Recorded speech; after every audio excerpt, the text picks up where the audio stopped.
kasi minsan, mga kababayan, nakakagulat kasi, mga kababayan, minsan kapag sa press briefing na may mga ganitong mga shade si Yusek Claire. O, minsan talaga. Minsan nakakagulat si Yusek Claire mag-press briefing eh.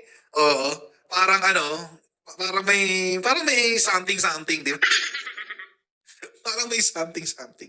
Um, Hindi ko alam kung napanood yun ah. Pero hindi ko in-expect na sasabihin to ni Yusek Claire kanina. Oo. Panoorin niyo to guys.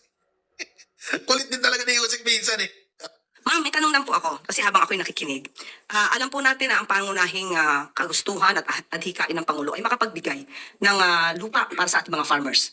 Hindi lang para sa titulo, kung hindi sabi niyo nga po ay makapagbigay ng magandang buhay sa mga magsasaka at sapat na pagkain sa pagkainan. Ang tanong po natin, namomonitor po ba kaya ng DAR yung mga nang aabuso at nang laland grab ng mga lupain ng mga farmers? May mga issue po dito. Isa dito ay yung di umanong land grabbing sa Bataan.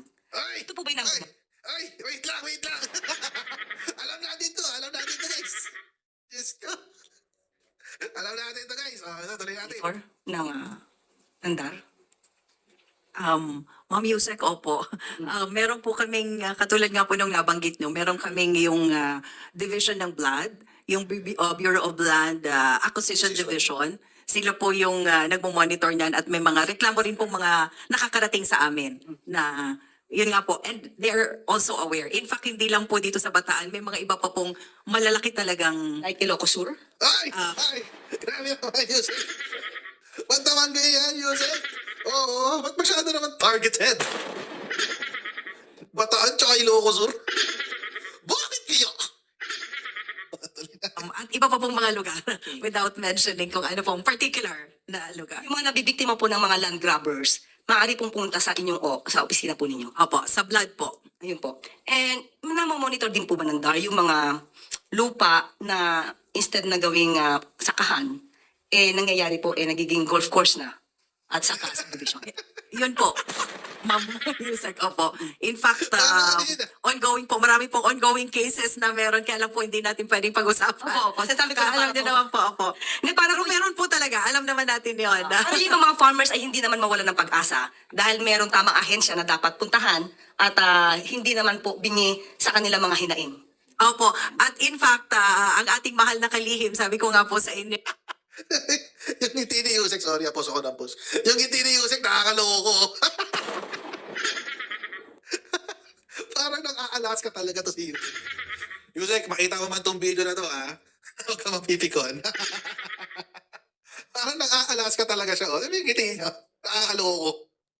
Parang talaga eh. Yan, wait. Titingin pa sa audience eh. Yan, Puntahan at hindi naman po bingi sa kanilang mga hinaing. opo. At in fact, ang ating mahal na kalihim, Tumingin pa sa audience, oh. Nakakaloko to si Yusek. Tuloy natin. sabi ko nga po sa inyo, yung mga gustong lumapit, open na open po, welcome po silang lahat. At meron po kaming complaint desk sa opisina, sa DAR po, para po lahat ng concerns ninyo ma-address po namin. Yan. Maraming salamat. So sa mga nakikinig ngayon at nanonood, nakita niyo po ang programa at mga accomplishments po ng administrasyon ni Pangulong Marcos Jr. Doon sa mga hindi nakakakita ng mga ito, manood lamang at makinig sa news at laging sumubaybay sa ating press briefing. Maraming salamat, Secretary Chio Laura Jr. and Ma'am Nina Taduran. Maraming salamat po. Agree ako dun sa hindi, ganito. Agree ako dun sa manood sila ng press briefing. Pag gusto nyo marinig ang mga achievements ng Marcos administration, makinig kayo ng press briefing. At saka actually, puntahan nyo yung Facebook page ng PCO. Pina-upload na doon lahat. So, halimbawa, meron kayong kaaway na DDS, tapos may sinabi na figure na walang ginagawa ang administrasyon, etc. Puntahan nyo ng Facebook page ng PCO, sampalin nyo ng facts. Ganun. Maraming link doon, maraming mga video doon ang ginagawa ng Marcos administration. So okay yun, walang problema doon. Pero kapag sa mainstream, actually di nga sila nagbabalita eh. Magbabalita sila, nakatago. Nasa pinakailalim ng article, pero yung headline, tawag dito, yung headline, pasaring pa rin sa administrator. O yung headline. Pero tatago na sa ilalim kung ano man yung ginagawa maganda ng presidente. Hindi sila babalita. Ito nga, mga kababayan, nakakatawa eh. Balita yung kapag tumataas ang presyo ng pag lumalakas ang dolyar laban sa piso. Balita yan, nationwide. Bagsak ang ekonomiya ng Pilipinas, ang peso, bagsak na naman, bla bla bla bla bla. Headline niya. Pero kapag lumakas ang peso, wala silang sinasabi. Makikita nyo lang, update, ganun. Forex update, ganun lang makikita. Di ba, ganun sila, nakakabuhisit. Anong name ng page? Presidential Communications Office. Yun ang pangalan ng page ng PCO. Ganun sila, di ba? Wala naman silang binabalita pag lumalakas ang peso eh. Ibabalita nila kapag mataas ang unemployment. Mas maraming unemployed na Pilipino, bla bla bla. Pero nung panahon na mababa ang unemployment, 1.2, di pala 1.2, mga 4%, less than 4% ang unemployment, binalita ba nila? Hindi. Wala kasahan talaga. Wala kasahan talaga. Kaya ako personally, hindi na ako masyado, nagbabasa na lang ako ng mainstream media for the sake of the live streams or for the sake of our daily live streams.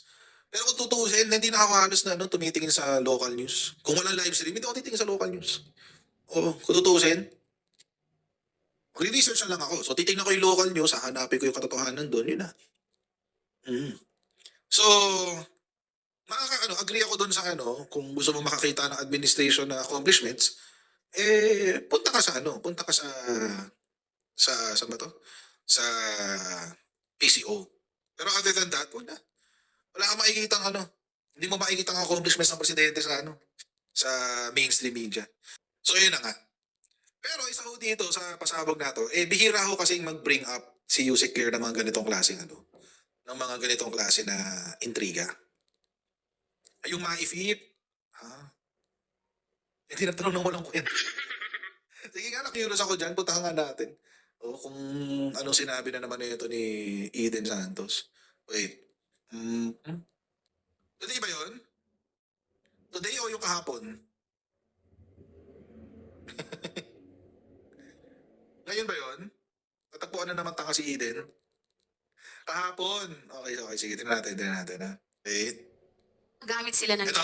Si hindi na siya pinapakita, Ayan siya, Hindi siya kino-close up. Napansin nyo?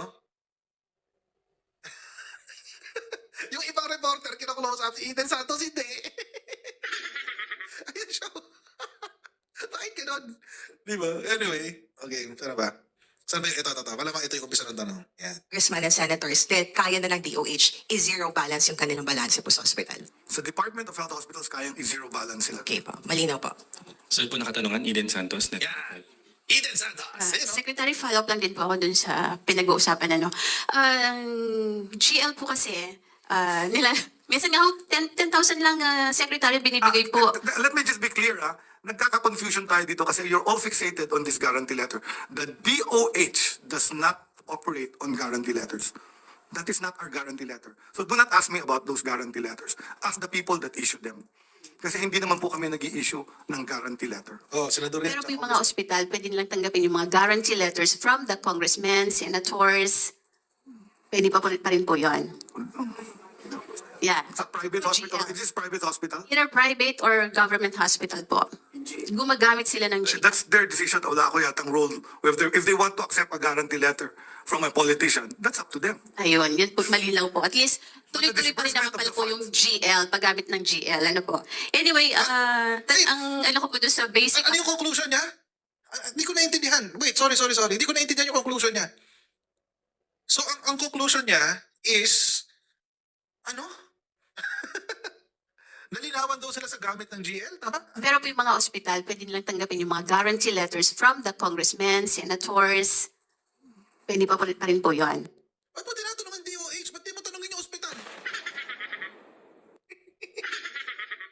Ba't di mo tanongin yung ospital? Bakit DOH ang tinatanong mo? Yeah. Sa private hospital, it is private hospital. Either private or government hospital po. Gumagamit sila ng GL. That's their decision. Wala ako yatang role. If they want to accept a guarantee letter from a politician, that's up to them. Ayun, yun po, malinaw po. At least, tuloy-tuloy pa rin naman pala po yung GL, paggamit ng GL, Anyway, Wait, paano ko nag-conclude sa tuloy-tuloy yung gamit ng GL? mali yung mga tanong, no? Dapat dinaretso mo na ganun yung tanong. Loaded yung question niya eh. Hindi yan direkta eh. Meron pa bang GL? Kung yun ang tanong, malamang mas makakuha siya ng malino na sagot. Di ba? So paano ka nag-conclude na tuloy-tuloy ang gamit ng GL? Mali ba natin kung iniisip ni Ted Herbosa ay last year? Kasi bawal na ang GL. Wala nang GL ngayon. Specific ang presidente dyan itong nakaraang veto speech niya. Anyway, Biglang change topic ka. Bobo ka ba? Ang layo ng tanong mo. Ang layo ng tinanong niya doon sa... Parang ganito yan mga babayan. Bibigyan ko kayo example ha. Halimbawa, naninigarilyo kayo tapos nag-quit kayo. Tinanong kayo, paano ba manigarilyo? Lalagay mo ba ito sa bibig mo tapos sisindihan mo? Oo. Okay. So naninigarilyo ka nga.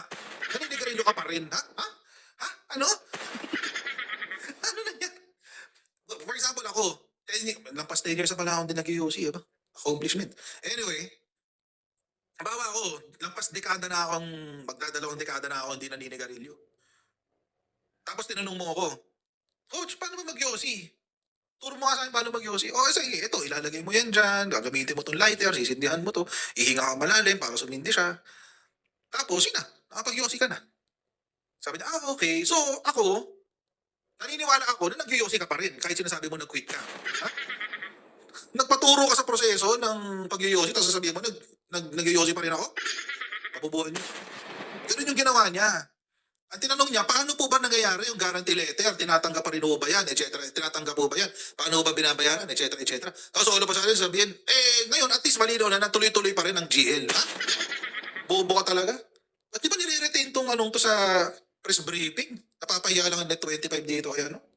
Kay Eden Santos. alam ko po doon sa Basic Accommodation Secretary. Ito po yung mga government hospital, tama po ba? DOH hospital, Ayan, so for DOH zero balance billing, Yes. basic or ward accommodation. Ito yung shared accommodation. Po, sa zero balance billing po ito. Ano pong iba pang programa ng DOH na Dami na maaari follow-up. makatulong naman doon sa mga kababayan natin na yung kanila pong sakit ay hindi naman po pwedeng i-treat under the basic accommodation. So kailangan din po talaga nila doon sa private hospital dahil yung sakit po nila ay hindi po matitreat doon sa mga May ospital I know what condition that is? like cancer, We treat cancer in government hospitals. Patay. gaya po ng PGH. Gaya ng DOH hospitals. PGH is DOH hospital. No, it's not No, a it's DOH not. hospital. It's a University of the Philippines hospital. Correct. So hindi na po siya yung parang yung government hospital like before. It's a government hospital, but it's a university Under UP. hospital. It's not under the Department of Health. It was never under the Department of Health. Okay. Ano-ano po yung mga ospital na Madami pwede tayong puntahan? misconception, ano? Nung ating mga kababayan kasi po, akala lang PGH ay under din ng DOH. at Hindi least, po under, so that's the job of the media to tell people that the Philippine General Hospital is Ala. called UPPGH. Correct. University of the Philippines, Philippine General Hospital. It Correct. is under the budget of the Commission on Higher Education. Kasi under the Hindi siya UP. budget ng Department of Health. So ano-ano po yung mga ospital na ito para po yung mga kababayan natin, alam na nila kung saan po sila pupunta para sa zero balance billing. Ang matagal na po nating inanunsyo, nasa website po ng Department of sabog. Health, ang listahan ng DOH hospitals sa lahat ng region ng Pilipinas. Dito po sa Metro Manila na lang po. We have 22 in Metro Manila. Ay, isa You want me to enumerate them? Pwede naman po para mas... I'll just send you the list Okay, of the sige 22. Okay. Ay, Sa shucks. PhilHealth po, yun pong 60 billion pesos na isasoli po sa inyo, sa ilalim po Grabe, sunog siya doon. Di pa siya tumitigil. Oh. Sunog ka na, girl. Girl. Sabi sana boy. Sunog ka na, girl. Tama na. ng